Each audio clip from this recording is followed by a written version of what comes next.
Puji syukur kita panjatkan kehadirat Allah Subhanahu wa Ta'ala. Salawat serta salam tak lupa kita limpahkan kepada junjungan kita Nabi Muhammad Sallallahu Alaihi Wasallam. Atas berkat rahmat dan hidayahnya, kita bisa berkumpul dan bertatap muka di ruangan ini dalam keadaan sehat walafiat, yakni dalam rangka acara di Penggerak Angkatan 6 Kota Sukabumi. Yang terhormat Ibu Kepala Sekolah SDN Cisuda, yang terhormat Dewan Guru SDN Cisuda, yang terhormat Ibu Dewan Komite SDN Cisuda. Adapun serangkaian acara yang telah tersusun yaitu pembukaan, sambutan Ibu Kepala Sekolah SDN Cisuda, pemaparan materi, tanya jawab dan tutup.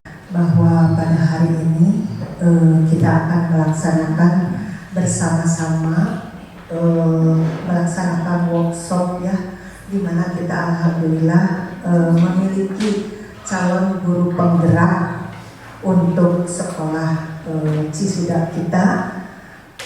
Seharusnya 2 orang, tapi karena yang satu banyak kesibukan untuk mengurus anak sehingga belum bisa melanjutkan ya. Terima kasih kepada Ibu Guru dan Ibu Komite. Ini sangat penting buat kita semua, di mana seseorang untuk meningkatkan keilmuannya, maka kita harus banyak mendukung segala kegiatan dalam pelaksanaan untuk menjadi guru penggerak yang sebenarnya. Jadi sekarang masih calon ya Bu Nur, mudah-mudahan nanti ke depannya Bu Nur itu bisa lulus ya sebagai calon guru penggerak, karena ke depan mungkin akan lebih banyak perubahan-perubahan, di mana kalau kita tidak termotivasi. Nah, ini salah satu terobosan ya untuk sekolah kita, buat Bu Nur mungkin memberikan suatu contoh kepada kita, di mana kita tetap harus giat untuk memotivasi diri agar kita menjadi orang-orang yang dibutuhkan oleh anak bangsa, yang diharapkan untuk negara kita menjadi lebih maju gitu ya. Jadi kalau misalnya kita tidak bergerak ya, segala sesuatu dari istilah bergerak itu ya itu akan lebih bermanfaat daripada cicing ya, atau daripada diam. Tapi kalau kita bergerak untuk meningkatkan segala sesuatu ilmu, bahan yang akan diberikan kepada anak-anak kita, insya Allah tidak akan sia-sia. Saya lihat, saya perhatikan Bu Nur nanti yang akan lebih menjelaskan seperti apa sih untuk menjadi guru sekolah penggerak itu ya. Guru penggerak itu seperti apa gitu. Nah, nanti mungkin akan lebih leluasa, karena saya juga tidak tahu ya, karena saya menjadi kepala sekolah penggerak tidak masuk nominasi ya, tidak masuk karena umur tertentu. Nah, sekarang Ibu juga akan belajar dari Bu Nur seperti apa menjadi calon guru penggerak. Nanti kalau misalnya Ibu berhenti dari kepala sekolah juga kan tetap guru ya, tetap guru untuk anak-anak. Sama, jadi harus mengetahui perkembangan ke depan seperti apa mendidik anak-anak kita di sekolah maupun di rumah, sama aja, karena sekolah itu 3 unsur ya, di pendidikan formal, informal, non formal. Nah, itu harus kita kuasai gitu. Yang maju untuk menjadi calon guru penggerak, mudah-mudahan nanti yang lainnya bisa mengikuti ya. Fokus Bu Uci masih muda, Bu Dewi ya, yang masih muda itu, apalagi ada Bu Rima, Bu Fitri, mudah-mudahan tergerak ya Bu ya, artinya dari mulai sekarang kan gitu ya. Nanti kita lihat seperti apa Bu Nur ya. Kalau misalnya tidak merasa termotivasi, tidak merasa tertantang, Bu Nur mau bikin kaburit di sekolah, hayo ini ngalian laptop, nggak tahu ngalian apa gitu ya. Yang jelas mungkin untuk menjadi guru penggerak itu tidak mudah ya. Seperti halnya kemarin kita mau menjadi guru P3K, sama kan, tidak mudah ditempuh ya. Tetap aja perjuangannya lumayan Jadi salah satu bentuk motivasi kita buat ke depan menjadi guru penggerak. Ya, jadi kita jangan terlena di dunia sekarang ini dengan adanya IT yang luar biasa, membuat kita tertantang ya. Jadi kita simak tentang calon guru penggerak untuk workshop ini seperti apa ya. Mungkin itu aja dari Ibu karena Ibu hanya di sini hanya melakukan sebagai kepemimpinan, di mana kepemimpinan itu nanti juga akan terasa di mana kalian nanti menjadi pemimpin. Intinya untuk memotivasi teman-teman kerjanya atau rekan kerjanya, arek digorengkeun, arek dialuskeun, cuma terserah, yang penting kita ada menggerakkan ya seseorang supaya sekolah ini menjadi lebih baik. Itu aja ya.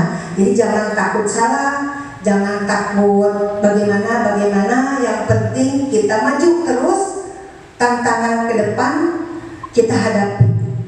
Barangkali itu aja benernya dari Ibu. Terima kasih atas segala perhatiannya.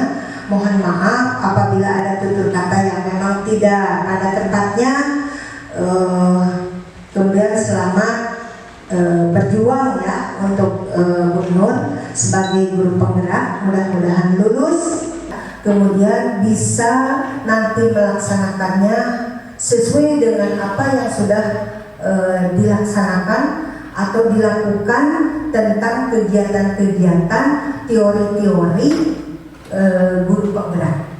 Barangkali itu aja. Terima kasih. Mohon maaf sekali lagi. Billahi taufiq wal hidayah. Wassalamualaikum warahmatullahi wabarakatuh.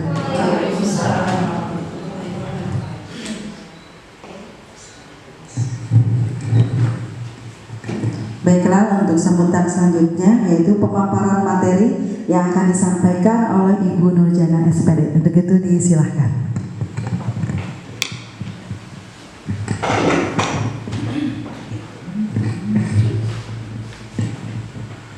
Bismillahirrahmanirrahim.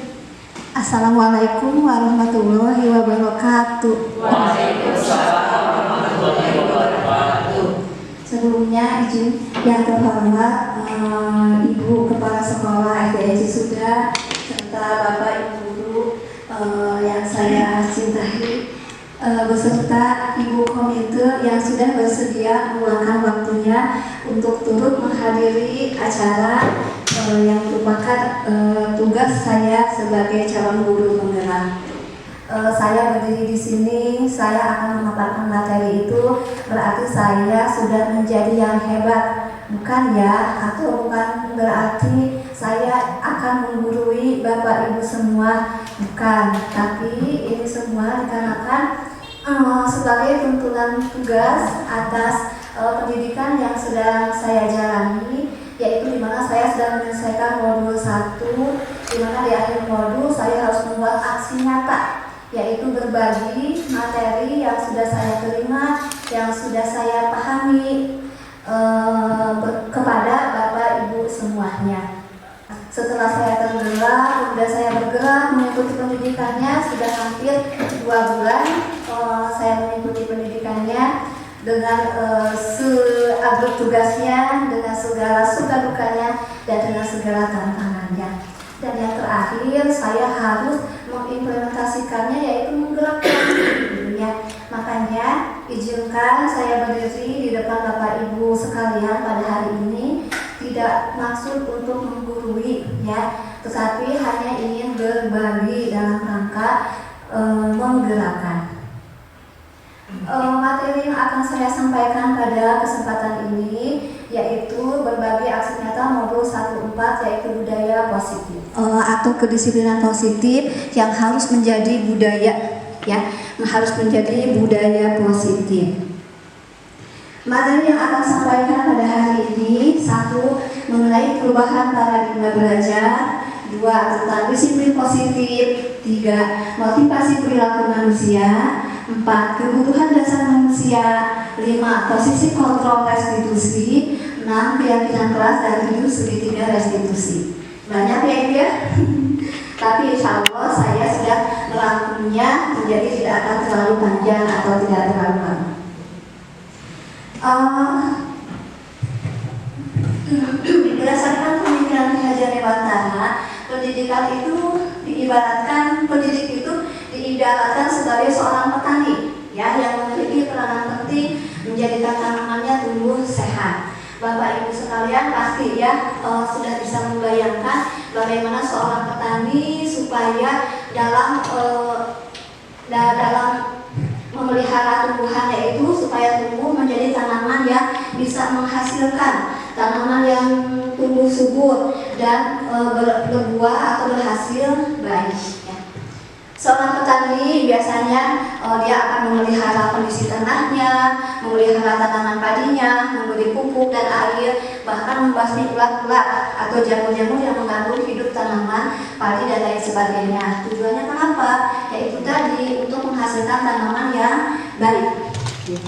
Dari uraian tersebut kita dapat memahami bahwa sekolah pun diibaratkan sebagai tempat bercocok tanam, di mana pendidiknya sebagai petani dan anak-anaknya sebagai tanaman. Bagaimana caranya kita mengurus atau mengkondisikan tanaman itu supaya tumbuh menjadi subur, ya. Begitupun dengan anak-anak kita. Seorang pendidik bertanggung jawab bagaimana menciptakan suatu lingkungan positif yang terdiri dari warga sekolah yang saling mendukung, saling belajar, saling bekerja sama, sehingga tercipta kebiasaan-kebiasaan baik. Dari kebiasaan-kebiasaan baik akan tumbuh menjadi karakter yang baik ya. Hal yang baik di sekolah itu bukan karena keterpaksaan, tapi sudah betul-betul membudaya. Gitu ya. Kalau misalnya hal-hal yang bersifat keterpaksaan, biasanya orang berbuat baik bila mana ada unsur pendorong, ya, atau bila mana ada unsur pendukung. Tapi bila sudah menjadi budaya, ada ataupun tidak ada unsur pendukung atau pendorong, orang tetap akan melakukan yang terbaik, ya. Dalam paradigma baru pendidikan, tujuan pembelajaran itu bukan hanya untuk mengubah perilaku siswa, tetapi untuk membentuk karakter. Seorang guru profesional harus berorientasi pada fokus mempelajari cara belajar. Nah, cara belajar supaya anak itu nyaman, tenang, tentram, gitu ya. Dan apa yang menjadi tujuan pembelajaran itu sampai, gitu ya. Apa yang menjadi tujuan pembelajaran itu dapat kita capai. Berangkat dari pemikiran filosofi KHD bahwa pendidikan itu harus berpihak pada murid, ya. Menurut KHD bahwa guru itu harus menghamba pada muridnya, ya, serta bagaimana cara membentuk siswa itu menjadi karakter menjadi karakter yang baik dan berhasil serta sukses dalam pembelajarannya. Nah, kita harus merubah bahwa pembelajaran yang asalnya berpusat pada guru harus kita ubah menjadi pembelajaran yang berpusat pada siswa, ya. Jadi jangan yang penting materi tersampaikan, yang penting materi beres, gitu ya.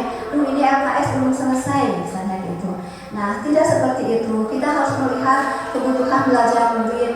Setiap siswa itu unik, ya. Mereka berbeda cara belajarnya. Yang berdasarkan pemikiran Ki Hajar Dewantara itu harus melihat kondisi alam dan kondisi zaman. Kondisi alam menyesuaikan latar belakang siswa, latar belakang A dan B dan C pasti berbeda. Nah, kemampuan kita juga sebagai guru tentu tidak bisa sama, gitu ya. Lalu menyesuaikan kondisi zaman kita semakin maju, ya, gitu. Bagaimana caranya kita membuat pembelajaran itu menyesuaikan kondisi zaman, ya. Di mana sekarang pembelajaran sudah difokuskan pada pembelajaran abad 21 dan berdiferensiasi. Bagaimana caranya supaya semuanya itu terlihat siap, terlihat semangat. Lalu minat, ada yang anaknya minatnya nulis, ada yang anaknya minatnya menggambar, ada yang anaknya minatnya hanya bermain game, gitu. Bu, seperti saya di kelas 5B. Ternyata saya sudah menelaah kelas 5B itu senangnya main game, gitu ya. Jadi saya sekarang mahayu searchingan, mahayu game, mahayu espresso, mahayu tepuk-tepuk, gitu ya. Kalau seperti itu mereka senang, gitu.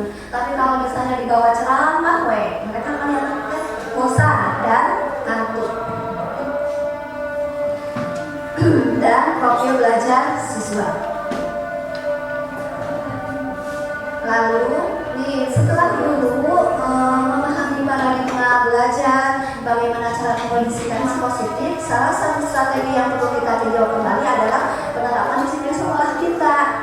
Coba Bapak Ibu boleh bertanya pada sendiri, apakah disiplin positif di sekolah kita setelah efektif atau mesti ditinjau kembali? Dalam benak Bapak dan Ibu, pengertian disiplin, kira-kira pengertian disiplin menurut Bapak Ibu teh seperti apa ya? Disiplin identiknya dengan pasti kita beranggapan bahwa disiplin itu identiknya dengan taat peraturan. Ya, disiplin itu identiknya dengan ada hukuman. Ya, gitu ya. Padahal disiplin itu tidak mesti harus menghukum, gitu ya. Jadi kita mendisiplinkan anak itu tidak perlu dengan menghukum atau tidak perlu dengan berbicara keras, apalagi misalnya mempermalukan di depan teman-teman yang lainnya. Ya.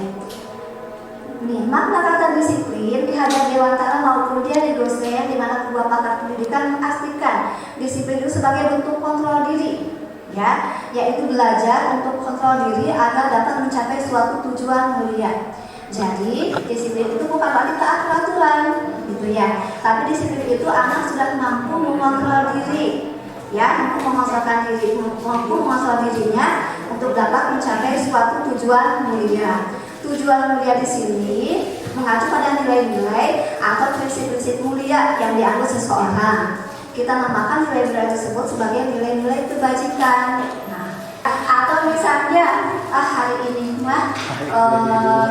mau berpakaian yang rapi, soalnya bakal kayak pengawas, ya, misalnya seperti itu, ya. Jadi setiap orang melakukan perilaku itu pasti ada motivasinya. Nah, gitu ya. Ada tiga motivasi perilaku manusia. Pertama, untuk menghindari ketidaknyamanan atau hukuman. Nah, misalnya sieun ditegur ibu ede, atau misalnya sieun ibu ede dijelekkan nilai supervisinya, ya. Lalu yang kedua, motivasi orang melakukan perbuatannya itu ingin mendapatkan imbalan atau penghargaan dari orang lain. Kayak di kansep ibu ede, gitu ya.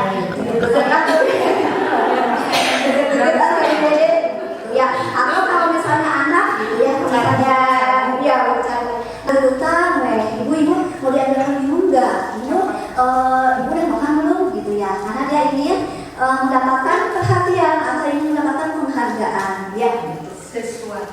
Nah, yang ketiga, motivasi yang ketiga yaitu untuk menjadi orang yang mereka inginkan dan menghargai diri sendiri dengan nilai-nilai yang mereka percaya. Nah, ini motivasi yang ketiga ini yang paling dianjurkan, ya, gitu. Jadi perilaku kita itu atau perilaku murid itu harus disesuaikan dengan supaya mereka menjadi orang yang mereka inginkan atau menjadi orang yang menghargai diri sendiri. Nomor 1 dan nomor 2 itu merupakan konsep disiplin dengan identitas gagah. Kenapa dikatakan dengan identitas gagah? Karena yang satu hukuman. Hukuman bersifatnya menyakitkan, ya, gitu. Anak bisa saja sakit psikisnya karena malu, gitu ya, gitu.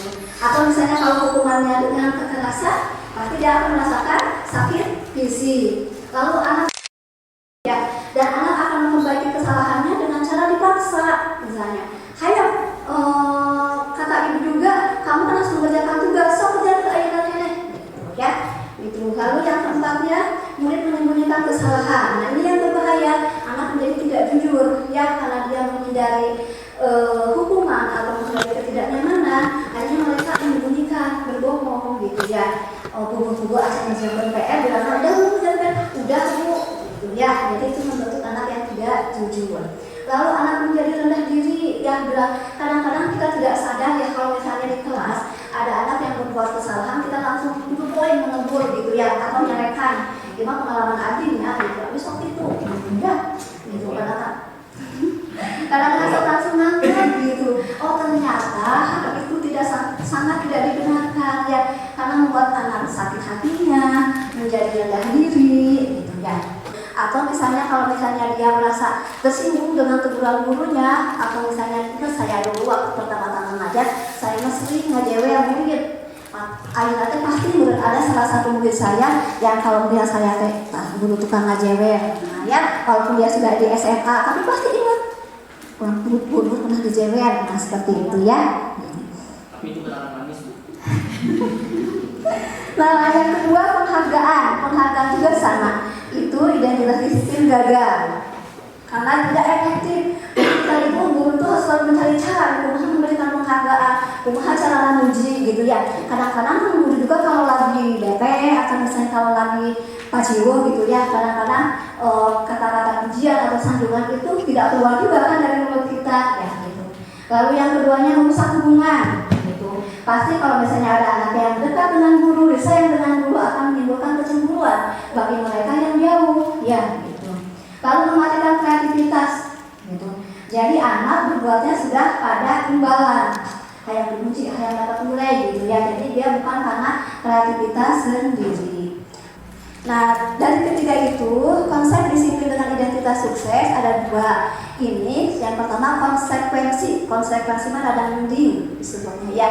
Gitu, konsekuensi bisa penguatannya jangka pendek. Kalau konsekuensi mah gini, misalnya ada anak yang karena dia lari-larian di kelas, akhirnya dia menumpahkan air yang ada di meja guru. Ya, gitu. Konsekuensinya berarti si guru otomatis akan menegur dan menyuruh anak itu mengepel. Gitu ya. Itu merupakan konsekuensi. Berarti kalau dari konsekuensi mah anak bisa belajar. Oh, berarti orang sampai deket-deket ya ke meja guru bisa menumpahkan air lagi. Tapi untuk konsekuensi itu perlu monitoring keberlanjutan, jadi harus dipantau gitu ya. Gitu. Yang ketiganya ada stimulus respon, ada perintah, ada respon dari muridnya, dan murid juga akan menghormati peraturan. Nah yang paling dari ketiga itu yang paling dianjurkan untuk saat ini yaitu restitusi.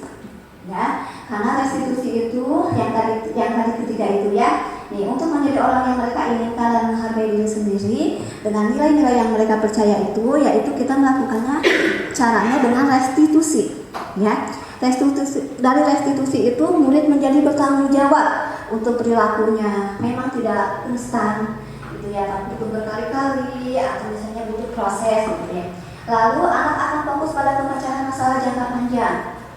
Lalu yang terakhir, murid menjadi mandiri. Nah, kalau kita menjalankan restitusi ini di sekolah SD, walaupun tidak ada guru BK, insya Allah semua permasalahan akan dapat terselesaikan. Ya, gitu. Jadi guru harus belajar bagaimana cara menerapkan restitusi. Nah, ini restitusi adalah sebuah pendekatan untuk menciptakan disiplin positif.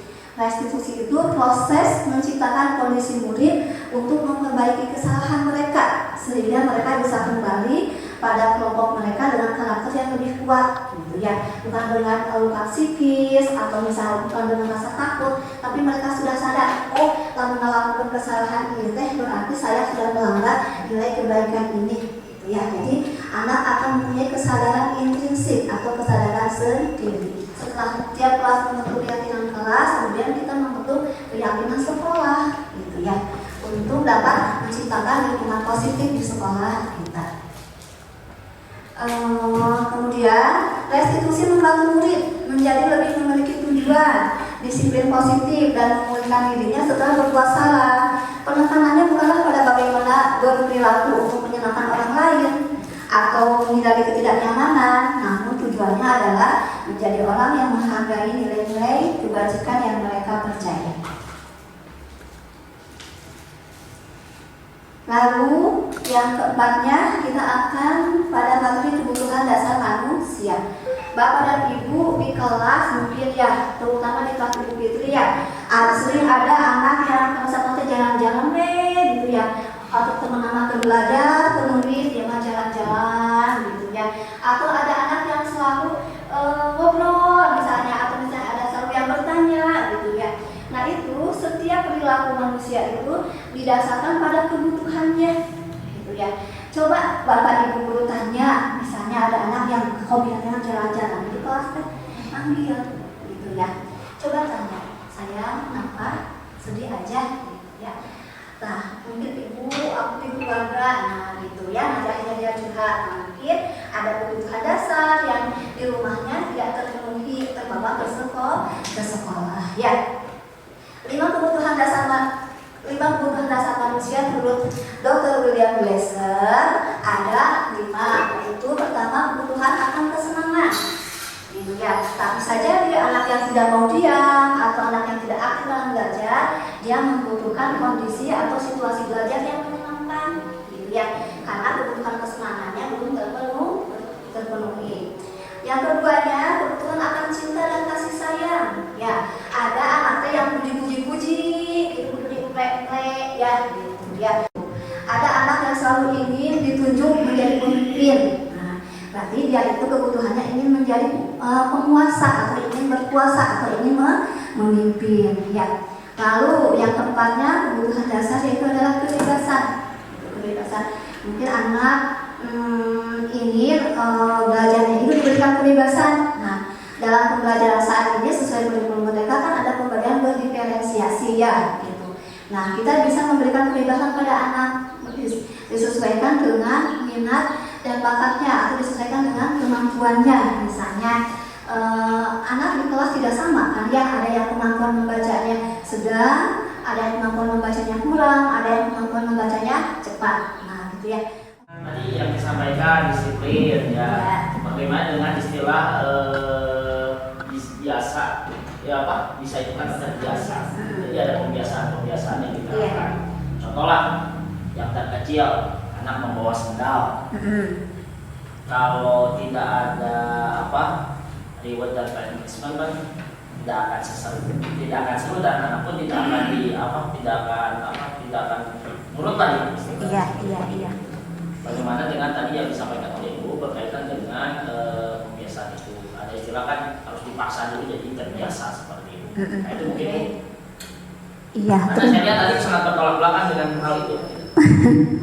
Iya, terima kasih Pak Kus. Jadi menurut Pak Kus itu pembiasaan yang Ya contoh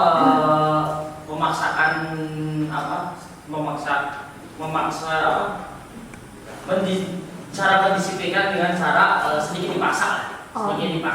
Karena kan yang tadi disampaikan saya lihat sangat ada bertolak belakang dengan istilah bisa itu karena terbiasa itu karena dipaksa salah satunya seperti itu. Iya. Contohnya luas aja ada contoh kecil. Iya. Contoh misalkan anak-anak ditugaskan harus sarapan dari rumah. Kadang kan suka ada yang tidak sarapan, ada yang malas. Tapi karena misalkan kita tekan kamu harus, kalau enggak ini, bukan. Kalau misalkan sarapan ada rewardnya seperti itu. Anggap sedikit dipaksa lah, ada pemaksaan seperti itu. Nah itu bagaimana dengan konsep itu? Iya, terima kasih Pak Kusnadi. Betul, memang terkadang anak itu ya harus dibiasakan dengan cara paksaan gitu, karena kadang anak masih belum kurang bertanggung jawab, atau misalnya dia memang disiplinnya itu harus selalu dimotivasi gitu ya. Tidak apa-apa misalnya kita membiasakan kebiasaan pada anak yaitu dengan paksaan, tapi paksaan yang tidak menyakiti gitu ya. Paksaan yang sifatnya itu yaitu dengan cara dialog itu gitu ya, dengan cara restitusi gitu. Ya, jadi kalau misalnya anak sudah memahami dengan nilai-nilai kebaikan bahwa kalau misalnya kalau kamu tidak membawa sendal, contohnya kalau misalnya kamu tidak membawa sendal, kamu mau sepatu kamu basah, atau misalnya kamu mau misalnya ke musola nyeker, kan kaki kamu kotor. Kalau misalnya kaki kamu kotor, apakah kamu sholatnya akan diterima? Nah, seperti itu mungkin ya, gitu bagus. Jadi memang betul terkadang kita harus diposisikan pada keadaan supaya kita harus memaksa gitu ya, memaksa. Asal memaksanya itu tetap kembali pada cara restitusi gitu ya. Jadi jangan memaksa dengan kekerasan atau misalnya dengan paksaan yang menimbulkan rasa sakit atau rasa malu misalnya gitu ya. Mungkin itu Pak Kus. Terima kasih Bu Nur. Ya, sama-sama. Boleh nambah ya, benar ya.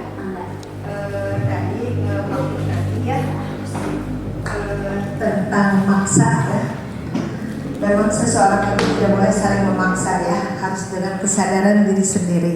Yaitu yang terjadi Allah karena biasa ya.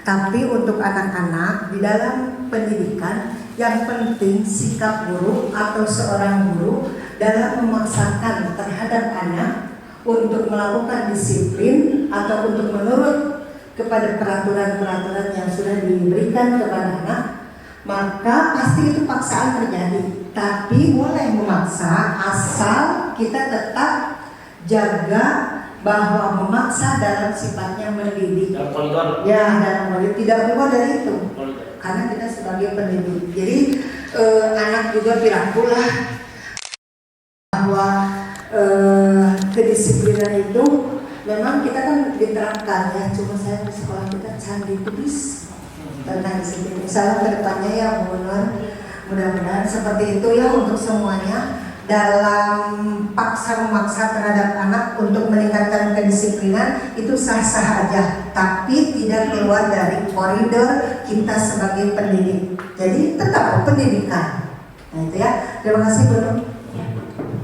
Sedang berusaha memahami kebutuhan masing-masing tanaman, dan ia berusaha memenuhi kebutuhan tanaman tersebut agar dapat tumbuh dengan subur dan maksimal. Dr. William Glasser, seorang psikiater dari Amerika Serikat, menyatakan bahwa seluruh tindakan manusia memiliki tujuan tertentu, yaitu memenuhi kebutuhan dasarnya. Ketika kelima kebutuhan dasar telah terpenuhi secara memadai, maka murid akan tumbuh dengan seimbang dan bahagia. Sebaliknya, ketika kebutuhan dasar tidak terpenuhi dengan baik, maka seseorang akan mengalami emosi negatif seperti bosan, sedih, dan kecewa. Bahkan mereka dapat melakukan perbuatan yang bertentangan dengan nilai-nilai kebajikan atau melanggar peraturan. Dengan kata lain, perilaku buruk seseorang biasanya adalah respons dari kebutuhan yang tidak terpenuhi. Namun, mereka tidak tahu cara untuk menyampaikannya. Ada 5 kebutuhan dasar manusia menurut Dr. William Glasser, yaitu yang pertama, kebutuhan untuk bertahan hidup atau survival. Yang kedua, kebutuhan untuk merasa diterima atau love and belonging. Yang ketiga, kebutuhan akan kebebasan atau freedom. Yang keempat, kebutuhan akan kesenangan atau fun. Dan yang kelima, kebutuhan akan penguasaan atau power.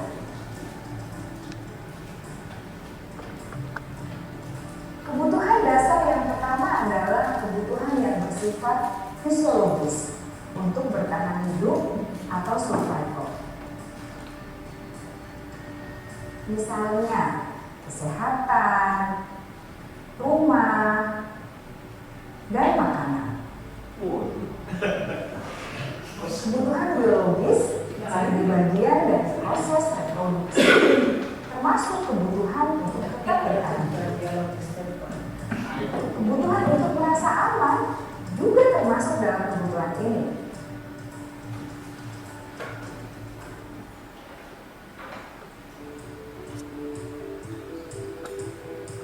Agar murid dapat belajar dengan baik, kebutuhan mereka akan merasa aman, pangan, sandang, dan papan harus terpenuhi. Bagaimana mungkin mereka dapat belajar dengan baik bila mereka datang ke sekolah dengan perut yang lapar atau bila rumah mereka kebanjiran?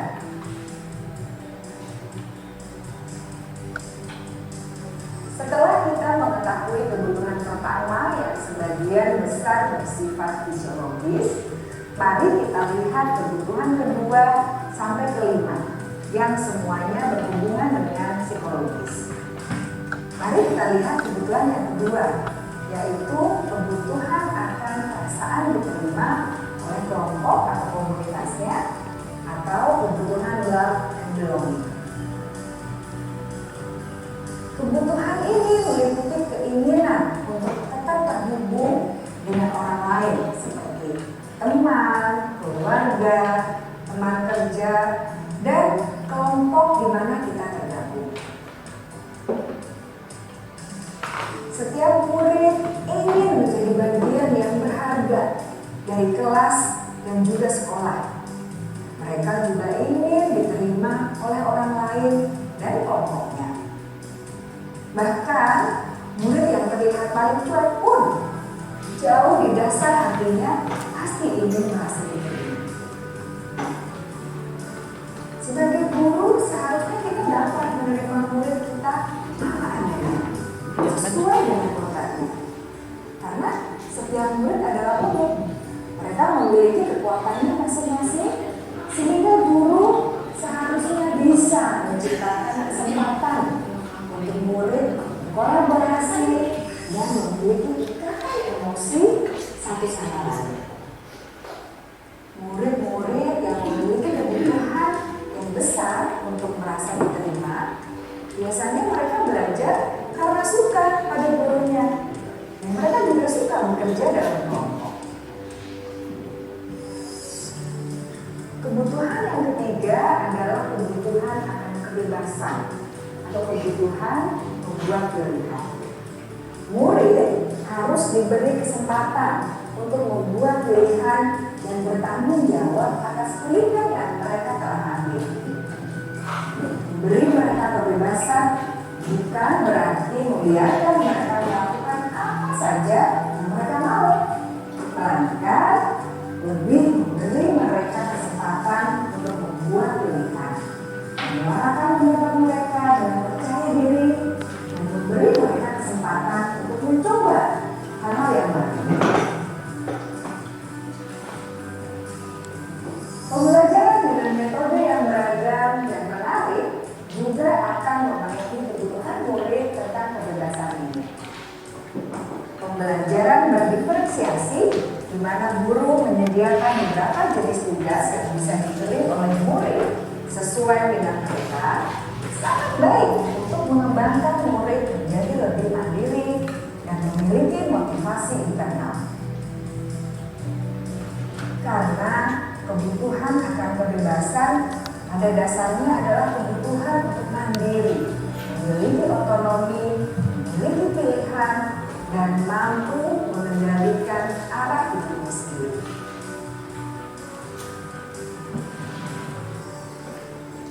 Kebutuhan yang keempat adalah kebutuhan akan kesenangan. Bayangkan Bapak Ibu hidup tanpa rasa senang, betapa menyedihkannya. Sudah kurang ini kurang sangat. Belajar menghubungkan kebutuhan akan kesenangan dengan belajar.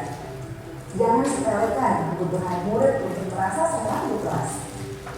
Sebagai guru, jangan ragu-ragu untuk dengan sengaja memasukkan kegiatan yang menyenangkan dalam kelas. Murid-murid dengan kebutuhan dasar kesenangan yang tinggi ingin menikmati apa yang mereka lakukan. Mereka juga konsentrasi tinggi saat mengerjakan hal-hal yang disenangi.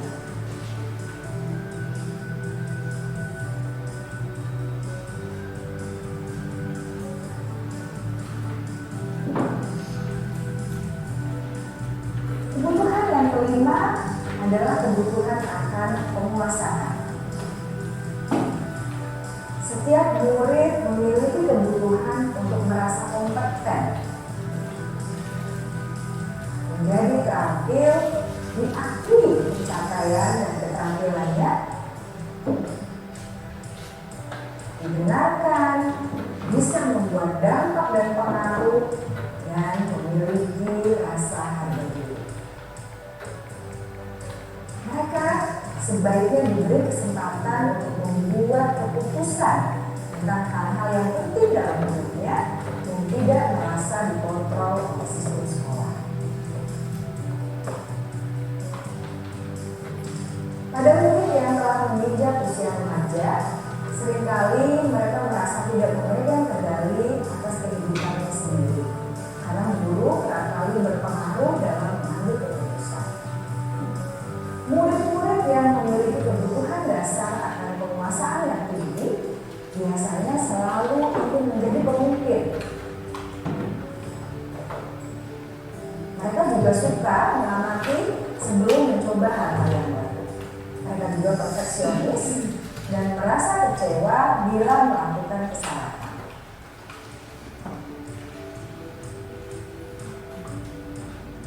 Ibu dan bapak guru sangatlah penting bagi kita untuk mengetahui kebutuhan dasar murid-murid agar kita memahami alasan dibalik sikap dan tingkah laku mereka.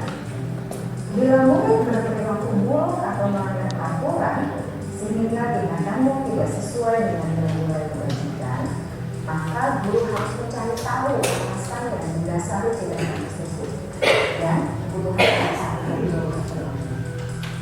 Melalui percakapan dengan guru dalam pendekatan disiplin positif, murid dapat diajak untuk bersikap efektif dalam mengenali kebutuhan-kebutuhan yang berusaha mereka penuhi dan mendasari tindakan mereka.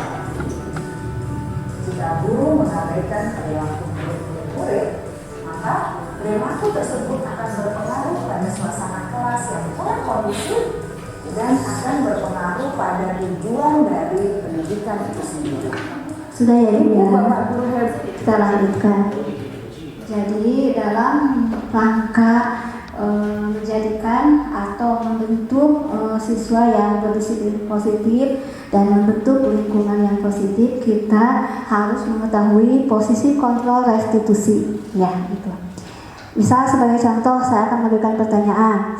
Ibu Dewi baru saja mendapatkan pengaduan dari Ibunda Tisa bahwa Hana menggunakan kata-kata kasar dan merendah-rendahkan Tisa di sosial media. Jika Anda seorang kepala sekolah atau misalnya sebagai guru yang guru siswa yang bersangkutan, penerapan disiplin apa yang akan Bapak Ibu terapkan? Ya, nih contoh kasusnya Ibu Dewi baru saja mendapatkan pengaduan dari Ibunda Tisa bahwa Hana menggunakan kata-kata kasar. Jadi ada anak yang berkata-kata kasar di sosial media. Tentu saja ibunya tidak terima dan dia mengadu ke sekolah. Nah, sebagai guru siswa yang bersangkutan, kira-kira posisi kontrol apa, disiplin apa yang akan Bapak Ibu terapkan? Lalu posisi kontrolnya itu bagaimana? Bagus. Ayo, apakah kita akan mengambil cara yang ke-1 yaitu hukuman, atau yang kedua penghargaan, apa yang sehargainya ya, atau dengan cara yang ketiga yang tadi sudah diuraikan? Yang pasti gini, yang pasti tidak terangkan permasalahannya seperti apa, tidak. Karena kan tidak mungkin ada kata-kata yang keluar dari siapa tadi, Tisa atau siapa, Hana itu, kalau tidak ada permasalahan yang muncul. Intinya tidak akan ada asal perbedaan. Nah gitu ya. Jadi ditabayunkan dulu, setelah ditabayunkan mungkin kita kasih pengertian. Terutama di media sosial kan sekarang ada undang-undang ITE. Oh, ITE benar? Ya ITE. Nah ITI. Nah seperti itu. Jadi diberi pengertian lah. Seperti itu, bahwa memang resikonya juga bukan hanya secara pribadi, terhadap lingkungan juga kan berdampak. Nah itu mungkin cukup kalau saya jadi gurunya. Gantikan Dewi kan sekarang ibu mertua. Iya, berarti alhamdulillah Bapak Ibu sudah memahami. Tapi apa yang disampaikan oleh Bagus itu kita masuk ke penerapan disiplin yang ketiga. Ya. Luar biasa.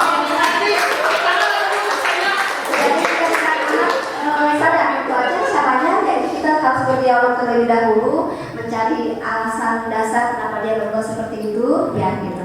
Alhamdulillah berarti atas ngertos ya.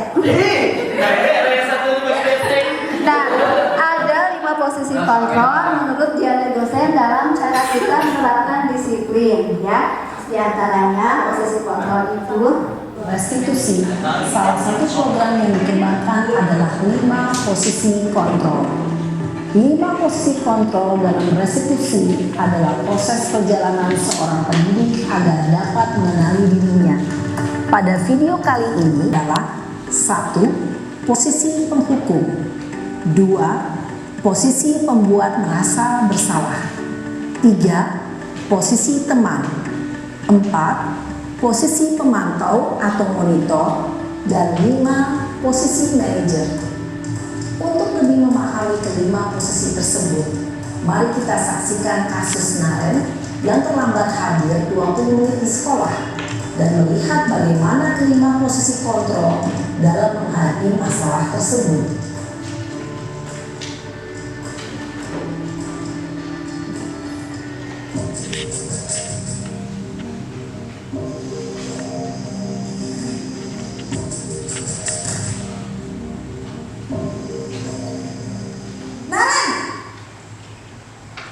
Sini kamu. Posisi penghukum dia. Selalu terlambat. Kamu deh, pasti terlambat. Maaf Bu, saya Apa? Apa coba? Alasan kamu apa lagi? Kapan sih kamu tidak terlambat? Malas sekali ya kamu jadi anak. saya Dasar pemalas. Gak kapok-kapok sih kamu. Sudah berapa kali terlambat? Sana, kamu keliling lapangan basket 2 kali. kenapa saya harus keliling lapangan basket Bu? Kenapa? Kamu melawan ibu. Berani-beraninya jawab. Sudah terlambat, masih berani jawab pula. Sekarang, keliling lapangan basket 5 kali sekalian. Biar kapok. Cepat. Pergi sana ke lapangan basket. Posisi penghukum biasanya berbicara dengan nada tinggi, menghardik, menunjuk-nunjuk, menyakiti, dan menyindir. Hukuman bisa berupa fisik maupun psikis. Ibu dan bapak guru hebat. Dampak yang terjadi pada murid ketika guru berada pada posisi penghukum adalah murid cenderung akan memberontak, bahkan menyimpan dendam.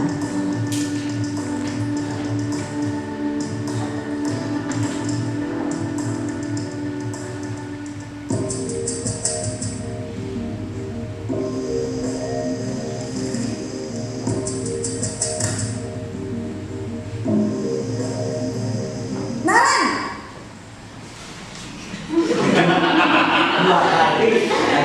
Tadi Bu, Naren, kamu kenapa terlambat lagi, nak? Ya Tuhan, Naren. Kamu senang ya? Ia akan menyimpan emosi negatif tersebut di dalam dirinya.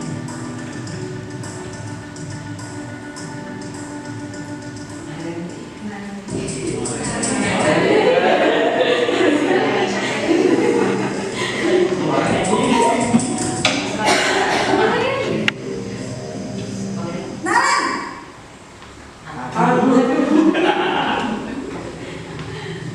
selamat pagi Bu. wah, sudah jam berapa ini, nak? Terlambat lagi ya saya. Iya Bu, habis ibu saya lupa bangunkan saya Bu. Kamu malah menyalahkan ibu kamu. Goyang dulu dong. Kenapa paling kencang? Kok terlambat sih? Iya Bu, saya memang terlambat bangun tadi. Jadi biarpun saya lari kencang, tetap gak kejar Bu. Ya sudah sana, nanti lain kali larinya lebih kenceng lagi ya, biar gak terlambat lagi. Bikin seneng ibu, demi ibu, bisa kan? Bisa Bu. Kata-katanya itu loh. Bikin hati bergetar. Kamu ini ada-ada saja. Dalam posisi teman, guru berbicara dengan nada suara ramah, akrab, cenderung bersenda gurau untuk menjaga suasana tetap santai. Murid akan merasa senang, aman, dan akrab dengan guru. Identitas yang tercipta adalah identitas sukses atau berhasil. Namun, perlu diingat, karena ini masih dorongan eksternal, maka ada faktor ketergantungan dari murid kepada orang tertentu. Di sini guru absennya, sehingga di lain waktu murid bisa berperilaku baik, namun hanya kepada orang-orang tertentu saja.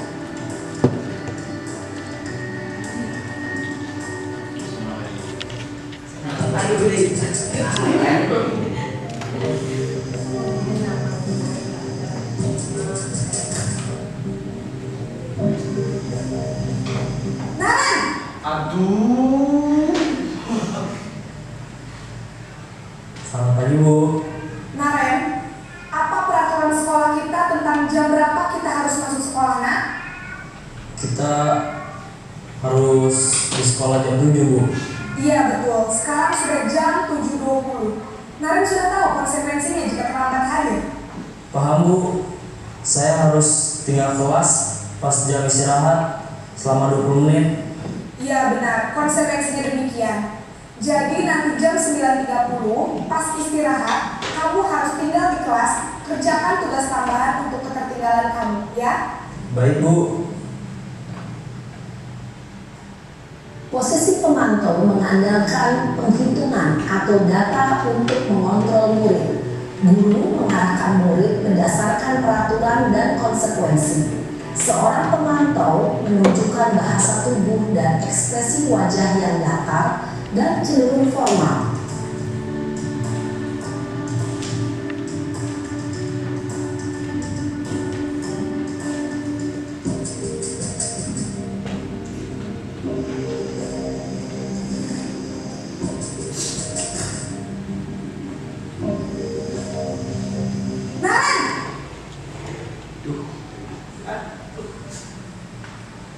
Selamat pagi Bu. Selamat pagi Naren. Maaf Bu, saya terlambat. Iya, sekolah masuknya jam 7, sekarang sudah jam 7.20. Jadi sekarang bagaimana ini Naren? Maaf Bu, saya lupa setel alarm saya semalam. Baiklah, menurut kamu, keyakinan sekolah yang mana yang perlu kamu tingkatkan? Menghargai diri sendiri dan orang lain mungkin ya Bu. Setuju. Jadi, apakah Naren meyakini prinsip saling menghormati tersebut? Ya Bu, saya Apakah Naren bersedia memperbaiki masalah keterlambatan ini? bersedia Bu. Bagaimana kamu akan perbaiki masalah keterlambatan ini? Saya akan coba untuk tidak lupa menyetel alarm saya Bu. Baik, kalau Naren lupa menyetel alarm di rumah, ada orang yang kira-kira bisa bantu mengingatkan tidak? Ada Bu, kakak saya, Kak Emma. Ada lagi selain Kak Emma? Selain Kak Emma, ada ibu saya. Baik, jadi yang mengingatkan Naren adalah Kak Emma dan ibu kamu ya? Kira-kira akan mulai setel alarm kapan nih Naren? Setelah pulang sekolah, akan segera saya lakukan. Baik, jadi Naren akan setel alarm untuk bangun besok pagi dan akan diingatkan oleh kakak dan ibunda Naren ya. Ada lagi yang mungkin perlu dilakukan Naren agar tidak terlambat bangun lagi? Tidak ada Bu. Baik Naren, terima kasih untuk kerjasama kamu. Sekarang kamu boleh kembali ke kelas untuk belajar. Baik Bu, terima kasih. Posisi manajer adalah posisi kontrol yang disarankan untuk membimbing murid memiliki sikap disiplin yang positif, yaitu murid yang mandiri, bertanggung jawab, dan dapat memecahkan masalah. Tujuan dari posisi ini adalah agar murid dapat berefleksi atas tindakannya. Guru akan dengan tulus memberikan pertanyaan-pertanyaan bermakna, sehingga membuat murid dapat belajar dari kesalahannya dan mencari sebuah solusi untuk menyelesaikannya. Ibu dan Bapak guru hebat, setelah mengamati adegan kelima posisi kontrol tadi, kira-kira posisi mana yang paling ideal? Posisi mana yang dapat menunjang motivasi intrinsik murid? Ya, Posisi mana Bapak Ibu? Nomor 1 Bu saya Bu. Posisi ideal yang ingin Posisi gereja ya. Pada posisi inilah, guru dapat menerapkan disiplin positif yang berpihak pada murid, yang memerdekakan murid. Perjalanan Mengisi udara. Keselamatan. Ya, itu keselamatan. Ya, yang kedua, mengapa kita memiliki peraturan tentang penggunaan masker dan mencuci tangan setiap saat. Jawabannya? Iya, tentu saja untuk kesehatan. Nah, keyakinan kelas itu adalah nilai-nilai keselamatan atau kesehatan ya, sebagai suatu keyakinan, yaitu nilai-nilai kebajikan universal yang disepakati secara tersirat atau tersurat, lepas dari latar belakang suku, negara, bahasa maupun agama. Jadi tidak membeda-bedakan. Yang penting anak kita arahkan untuk mempunyai nilai-nilai kebajikan. Lalu kegiatan apa saja yang bisa kita lakukan untuk menentukan keyakinan sekolah atau keyakinan? Simak ya, ini hasil karya anak bangsa SD Cisuda ya. Ini adalah kegiatan yang pertama saya lakukan, yaitu membuat keyakinan kelas di kelas 5B. Bagaimana cara membuat keyakinan kelasnya? Ini sudah saya praktekkan kemarin di kelas 5B.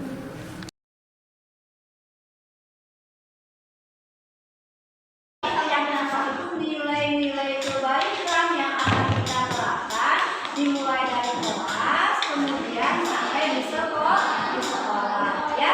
Nanti nilai-nilai kebaikan ini harus menjadi motivasi kalian dalam bersikap maupun bertindak ya, sesuai dengan profil belajar Pancasila ya. Nah, kalian itu harus mempunyai nilai yang sesuai dengan profil belajar Pancasila. Jadi dalam diri kalian harus mempunyai bertakwa kepada Tuhan yang Maha Esa ya. Kalian juga harus menjadi pribadi yang mandiri ya. Terus kalian harus bernalar kritis, artinya kalian harus bisa menyaring informasi yang kalian dapatkan, apakah itu berguna atau bermanfaat buat kalian ataukah tidak ya. Jangan asal terima aja informasi ya. Lalu kalian harus berkebinekaan global. Kebinekaan global, Indonesia kan mempunyai keragaman suku bangsa. Indonesia itu mempunyai banyak perbedaan. Kalian harus bisa menghormati perbedaan ya. Lalu yang kelimanya bergotong royong ya. Pada saat kalian kerja kelompok harus bergotong royong. Pada saat kalian melaksanakan tugas kelas harus bergotong royong. Pada saat ada remaja yang sedang kesulitan, kalian harus saling membantu bergotong royong ya. Ibu akan meminta kalian untuk menuliskan satu orang satu nilai kebaikan. Lalu dari semua nilai kebaikan itu akan kita sepakati menjadi keyakinan kelas ya. Sebutkan sama kalian satu nilai kebaikan pada kertas ini. Beri nama, nanti setelah kalian menuliskan nilai kebaikan, tempelkan di sana ya, di kertas yang tersedia. Mau di depan atau mau di belakang, boleh. Siap? Ya. Perempuan yang pink.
Membuat keyakinan kelas ataupun keyakinan sekolah dalam setiap kasus pelanggaran yang dilakukan oleh siswa atau oleh anak didik kita, atau misalnya ini juga bisa diterapkan di rumah ya, oleh bapak ibu kepada putra putrinya gitu.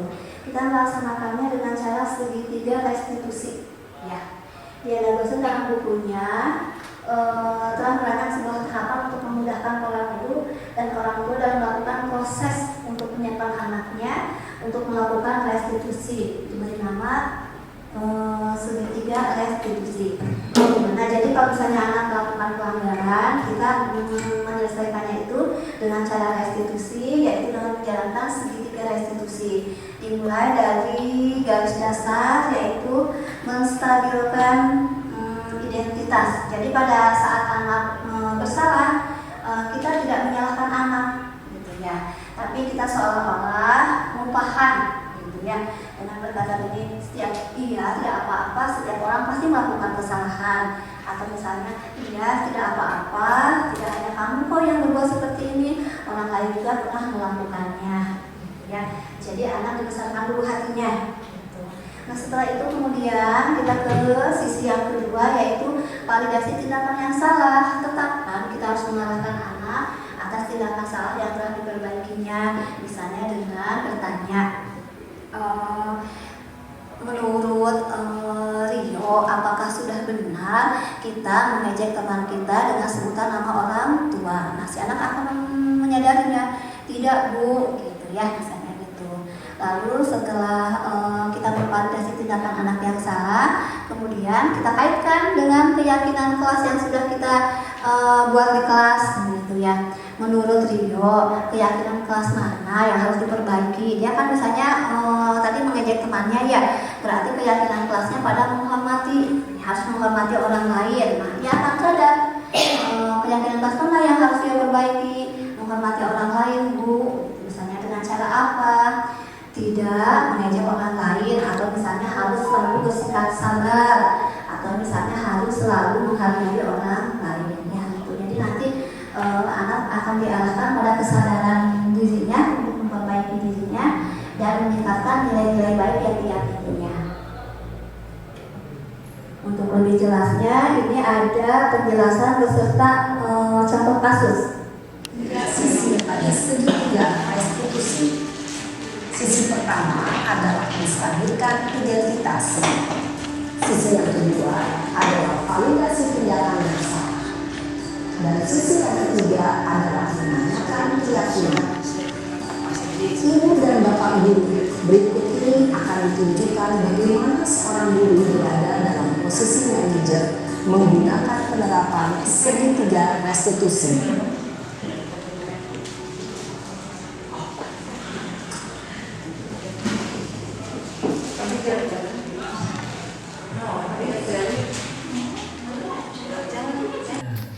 Sekarang coba kita lihat lagi tindakan kamu yang mentak-mentak ikan di kelas. Tindakan kamu itu kira-kira sesuai dengan keyakinan kelas atau prinsip kamu tidak? Enggak lah Pak, capek Pak, Jadi keyakinan atau prinsip mana yang kurang sesuai dengan keinginan kamu? ya saya sebenarnya sangat menghargai orang lain. Mungkin saat itu saya menjadi emosi, jadi tidak menunjukkan sikap itu. Kamu meyakini tidak? Menghargai orang lain itu penting buat kamu. Yakin lah Pak. Iya, setuju. Kita harus saling menghargai. Namun ada juga keyakinan yang disepakati yang perlu kita jalankan apabila kita sedang marah, kan? Ya saya bisa mengakui mulai dengan diri sendiri. Saya bisa jadi lebih sabar, mengambil kejujuran di saling diri, mau apa saja. Kira-kira kamu bersedia memperbaiki masalah ini tidak? Bersedia Pak. Kalau kamu memperbaiki masalah ini, kamu akan menjadi orang seperti apa? Saya akan menjadi orang yang bertanggung jawab kali ya Pak. Dan senantiasa proaktif. Iya. Menurut kamu, bagaimana rasanya menjadi orang seperti itu? Ya nyaman lah, bangga bisa bersabar dan menghargai. Baiklah kalau begitu. Yuk kita pikirkan bagaimana memperbaiki masalah ini. Jadi seperti itu ya Bapak Ibu ya, setiap kali anak melakukan kesalahan atau pelanggaran, kita menyelesaikannya dengan cara dialog. Secara contoh bagaimana seorang guru berada dalam posisi manajer menggunakan penerapan segitiga restitusi. Mari kita bahas satu persatu.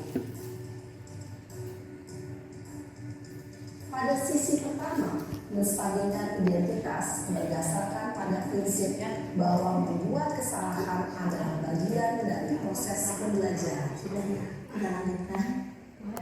Karena saya harus itu karena teh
Bilkis sama Rena tahu mengapa ibu menahan kalian untuk beristirahat? tidak Bu, kamu nyalahnya kenapa?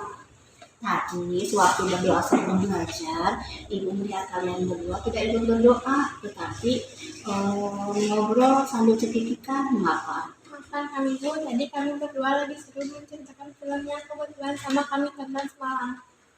Namanya film apa? Film Marukan terbaru Bu, ceritanya lucu.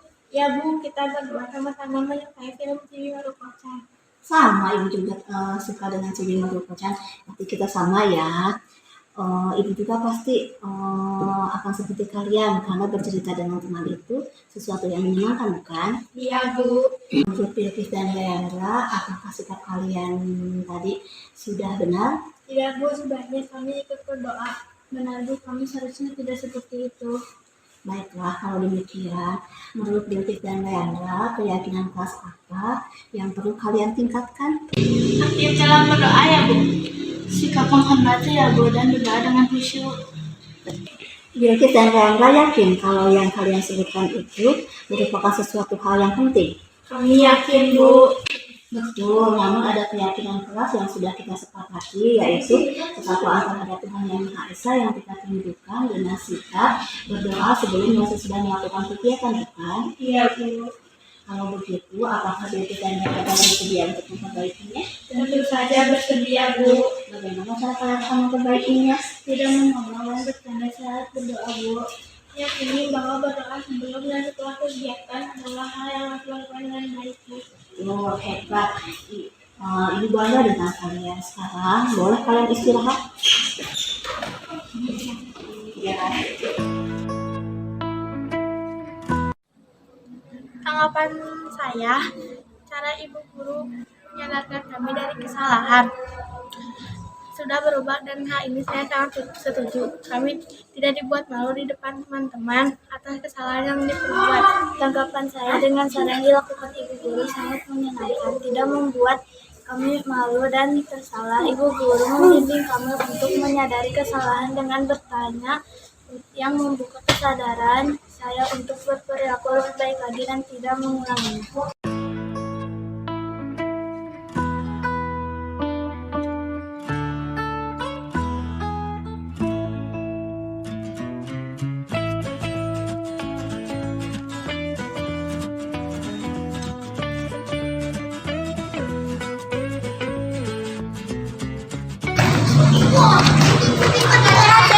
Apa sih kamu udah saya jawab? Ini gak seperti kamu. Kamu yang ngomong. Ini ada apa-apa?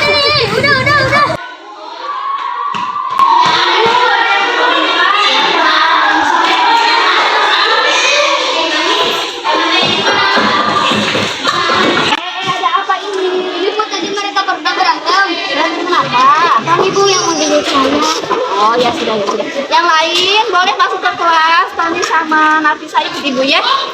Yang lain masuk ke kelas dulu.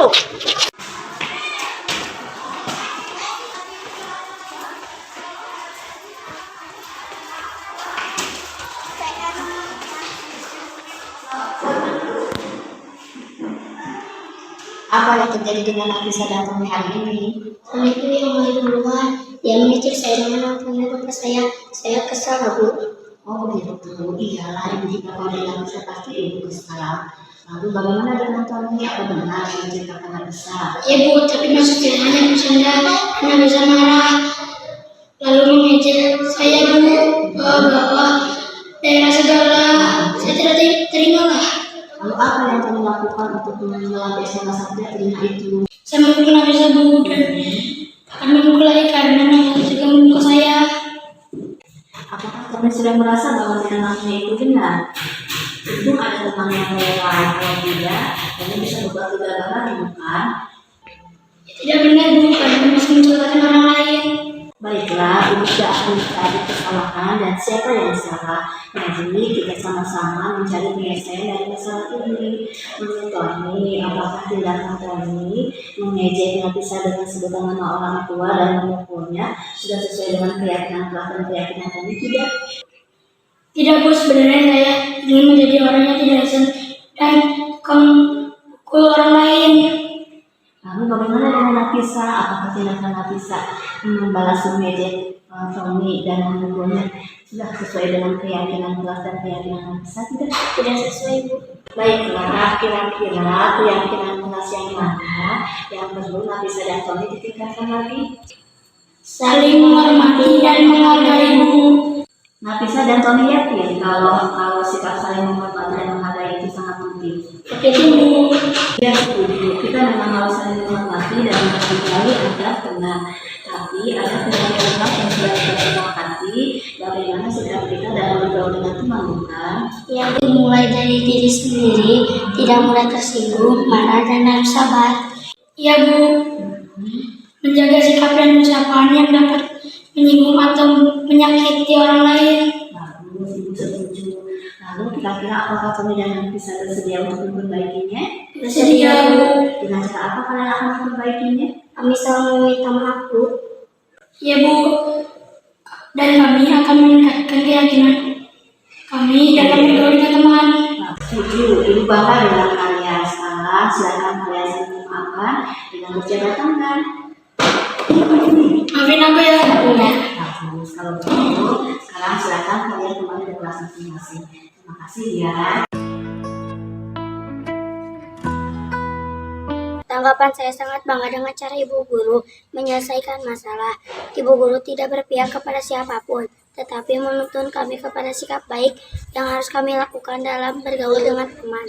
Tanggapannya sangat senang, tidak merasa takut, tidak tertekan dengan Ibu Guru yang menyelesaikan atas masalah saya yang lakukan. Ibu Guru tidak menghakimi. Terima kasih.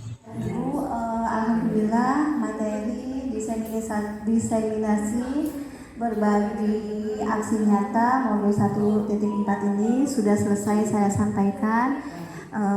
Saya sekali lagi mengucapkan terima kasih atas partisipasi Bapak dan Ibu yang mengikutinya dari awal hingga akhir.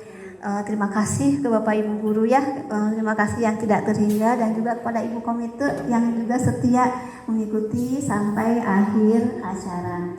Akhir kata mohon maaf bila dalam penyampaian tadi ada salah kata yang saya ucapkan. Billahi taufiq wal hidayah. Wassalamualaikum warahmatullahi wabarakatuh. Untuk selanjutnya saya kembalikan kepada moderator.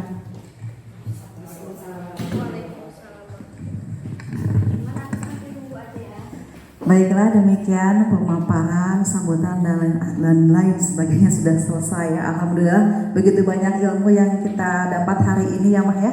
Mama betul. Dengan Ibu Komite juga Dewan Guru semua, Ibu Kepala Sekolah. Alhamdulillah mungkin saya juga banyak ilmu sekarang ya Bu ya. Mudah-mudahan mungkin nanti kita bisa menerapkannya di pembelajaran yang nyata ya di kelas. Baik Bu Nur, terima kasih sekali. atas pemaparannya. Baiklah, mungkin sebagai penutup di siang hari ini kita tutup acara ini dengan pembacaan hamdalah bersama-sama. Alhamdulillahirobbil alamin. Assalamualaikum warahmatullahi wabarakatuh.